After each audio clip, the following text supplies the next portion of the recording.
are 5 things you can do to improve your clothing that isn't related to buying more clothes. And this video kind of is a way of stepping back and reevaluating your closet. I know we as consumers have a lot to do with buying clothes these days and contributing to the way things are with the fashion industry, because I mean fast fashion developed as a way to meet these demands, but sometimes you gotta just take a step back and evaluate, why am I buying cheap clothing, and are there other ways I can improve my wardrobe as a finer detail rather than just buying another shirt that I want. There's something to say about having an expensive handbag or an expensive piece of designer clothing, but then you have like cheap plastic hangers, which is one of the things I'm going to talk about in this video.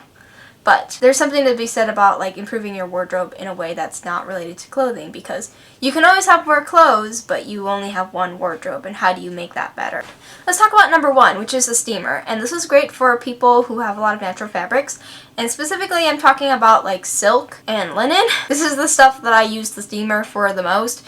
And my partner also uses it for his dress shirts, because we all know that dress shirts love to wrinkle, and that's like their middle name. My steamer of choice is the Conair steamer, which I got at Walmart for not a lot of money. I think I got it for definitely under $50. I'm pretty sure probably it was like around $30 even. I don't think I spent as much as $50. That's a little bit crazy. But if you want, you can get one that much. And it's great for fabrics because your clothes are gonna wrinkle eventually. It's not like clothes are gonna stay perfectly unwrinkled. And even with sweaters, I found that some of my sweaters have gotten wrinkled, and having that steam really helps loosen it up. And also steaming can be nice because then you don't have to buy an ironing board and store the ironing board, and it's kind of nice. It's pretty compact. Please give this video a like so that it can spread to more people if you're enjoying this video, and subscribe so that you don't miss the things we do on this channel related to fashion, fashion history, and couture. If we can get this channel to 1,000 subs, which is all up to you guys, then I'll be letting my viewers pick the next video topic we do for this channel related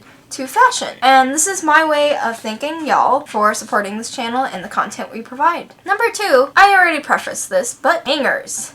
I don't think you can have a nice closet and wardrobe without thinking about upgrading your hangers. Because what are you to do if you have like an expensive $10,000, for example, Chanel tweed jacket, and then you have it on like an ugly hanger, like a cheap plastic hanger that's mismatched with a bunch of other rainbow myriad of colors in your wardrobe. But I do understand that the Chanel tweed jackets and other things that come with designers do come on nice hangers. If you have like a nice hanger within a myriad of mismatched hangers, that still does not look good. So this still kind of applies to that. It would make sense for you to have it be hung on there too, because like when you have all matching uniform hangers, for the most part, it instantly upgrades the look of your closet because there's uniformity and less visual chaos, because there is already visual chaos within the clothing, being different colors and textures and stuff in your wardrobe. You can actually help minimize that by having the same hangers, which minimizes like the visual kind of chaos going on when you look at your wardrobe, because there's an element of uniformity and there's just something that ties the entire wardrobe together. Even though there's different pieces of clothing, as different as they may look, they're all tied together by the same hanger, and that makes your closet look a lot more upgraded and luxurious. So it evokes a more boutique and storefront feel. Like, I know the first time personally when I upgraded my hangers to these wooden and black metal, this is like my personal hanger that I use. I can show it on the screen here, maybe with some B-roll. But like, after I did it, I was kind of immediately floored by how different my closet looked, because I literally thought it looked like a store. Like, the wooden hangers that I use is something I got off of Amazon, but it makes me feel like my wardrobe was like a store. And some people, you can also use like velvet hangers because they're thin, but I honestly prefer wood and metal because wood is more sustainable than velvet, because most of the time velvet is just made with petroleum and will eventually end up in the landfill and become unbiodegradable. Whereas even though the wood may not be biodegradable, I have more faith that it is because it's a natural material. And also, I am also a interior design addict. I watch a lot of interior design videos, but like, natural materials are timeless, and wood is going to be a timeless material, and it adds beauty to your closet because it's from nature. I actually love to watch the videos from Nick Lewis, and he mentions that nature is timeless. And if you're adding something like that to your closet, it is also timeless. Wood is a timeless material. Maybe velvet is, but to me it just seems, in my opinion, kind of cheap and kind of tacky. I'm sorry, George Costanza. I like velvet, but not to ensconce my closet in velvet. The wood and black metal hangers I have are from Amazon. I also have similar matching suit and skirt hangers with clips. I mean, if you were to look at two separate versions of a closet where one has mismatched plastic hangers versus one that has like the same wooden hangers, which you can even get off of IKEA for pretty cheap, or even velvet hangers, which would you rather? Like that or that? Leave me down your thoughts down in the comments down below. I know they can be a little bit, depending on how much you spend on the hangers, but I think it's definitely a considerable upgrade that is worth the money because you'll have them for life. Plus, they're usually way more durable because they have either a metal base or a wood base, which is way more durable than plastic anyways. And I mentioned this on another video, but I think one of the things that we should be getting to is helping improve our wardrobe with a pill shaver, because you can also use it on upholstery to get rid of the pills on your fabric couches and sofas too. But it's particularly great for clothing that you get a lot of snags on, that accumulates over time, like fluffy clothes, especially like sweaters. It just makes your clothes look a lot less ratty without the pills, because with the pills, it makes your clothes look so ratty. I mean, need I say more? The fourth item that I think we should have to improve our clothing is decluttering it. And this is not implicitly adding to our closet and wardrobes, but it's actually taking away from it, and we're detracting the chaos away from it by decluttering. And I'm not going to get all Marie Kondo on you guys here, but what I mean by that is to buy a take-back bag, which is a bag by Foreo.com, and what that bag does is that you can fill it and recycle your unwanted clothes, bags, shoes, and linens, like yes, linens. You can even recycle your bed sheets. And even though it does cost $20, it used to be $10, it is actually really worth it for the sole reason of diverting waste from the landfill. And you guys know I'm a big advocator for sustainability, and I have my own philosophies on sustainability. I'm not perfect. I don't know if anyone really can be perfect because our world is imperfect with how we approach sustainability, but I think we should, as consumers, still try to take steps towards this. Like, don't donate your clothes to Goodwill, because if you do not know, maybe I will create eventually a video about fast fashion, but I just feel like there's just already so much information out there. If you donate your clothes to Goodwill, it does not go on to another person 100% of the time. And there is an over excess of clothing being consumed and then being donated, and no one is going to buy it necessarily. Because have you seen Poshmark? Even though there's a lot of people buying stuff on Poshmark, not necessarily everything is being bought off Poshmark. Only like the really cute things that you like are getting bought off of Poshmark. Like, I don't know, like a cute little crop top that's by Brandy Melville on Poshmark you're gonna buy or something.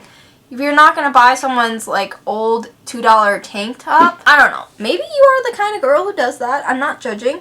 But I'm saying for like most people, if they're going to buy something used, they want to buy something that they really like, because at that point, why is it better for them to buy it used than new? But like donating your clothes most of the time to Goodwill will get it sent to third world countries, and it will like be sold to third world countries in Africa, and people will resell your Zara and H&M clothes in Africa, and then after which point it doesn't get sold there, they're gonna burn it there, or it's gonna go to the landfill. Either way. So if it's gonna go to the landfill there when you donate it, then why don't you actually just spend the money and buy a take-back bag? Because when you buy a take-back bag, you're not losing the $20 that you're putting in to buy it. You're actually getting that money back as a form of credit, if not even more money, because they try to give you the money back for the $20 credit, which you can redeem for gift cards.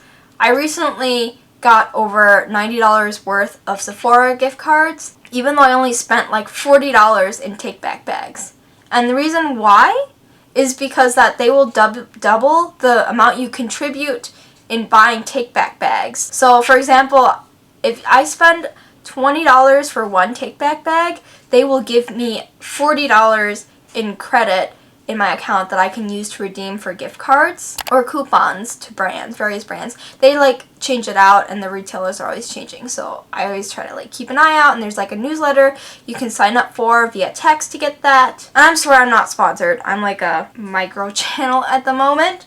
I would love to become a bigger channel and become sponsored, but unfortunately not. So everything I'm seeing right now is not sponsored. And if it was, I would disclose that. You can also use the credit that you get from buying these take-back bags on clothes at 4days.com. That's FORDAYS.com. And I highly, highly encourage you guys to support this amazing brand that's doing this great cause. And another thing that you can do to improve your wardrobe without actually having to buy any clothing is to just get better ambient lighting for your wardrobe. I mean, I kind of covered this a little bit when I did my PAX review.